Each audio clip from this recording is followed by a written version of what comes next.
ঢাকা বিশ্ববিদ্যালয়ের theatre and performance studies বিভাগের 19-20 শিক্ষাবর্ষের মাস্টার্সের শিক্ষার্থী মুনিরা মাহজাবিন মিমো আত্মহত্যা করেছেন বলে জানা গেছে। এই ঘটনায় একজন শিক্ষক ও তার এক ঘনিষ্ঠ সহপাঠীকে জিজ্ঞাসাবাদের জন্য পুলিশ হেফাজতে নেওয়া হয়েছে।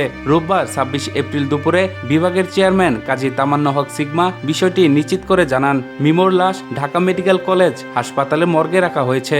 রাজধানী বাড্ডায় পরিবারের সঙ্গে থাকতেন মিমো। প্রাথমিকভাবে ধারণা করা হচ্ছে তিনি নিজের বাসায় আত্মহত্যা করেছেন এবং একটি চিরকুটে তিনি একজন শিক্ষকের নাম উল্লেখ করে গেছেন। সুসাইড নোটে লেখা ছিল, সুদীপ স্যারকে 50,000 টাকা দিতে হবে। হানি আর সুদীপ স্যার ভালো থাকো।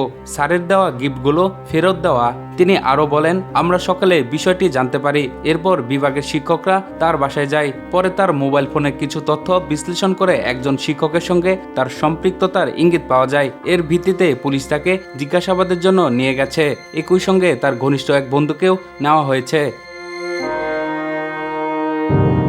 গুলশান জোনের অতিরিক্ত উপকমিশনার এডিসি জুয়েল জানিয়েছেন, ঘটনাস্থল থেকে লাশ উদ্ধার করে ঢাকা মেডিকেল কলেজ মর্গে পাঠানো হয়েছে।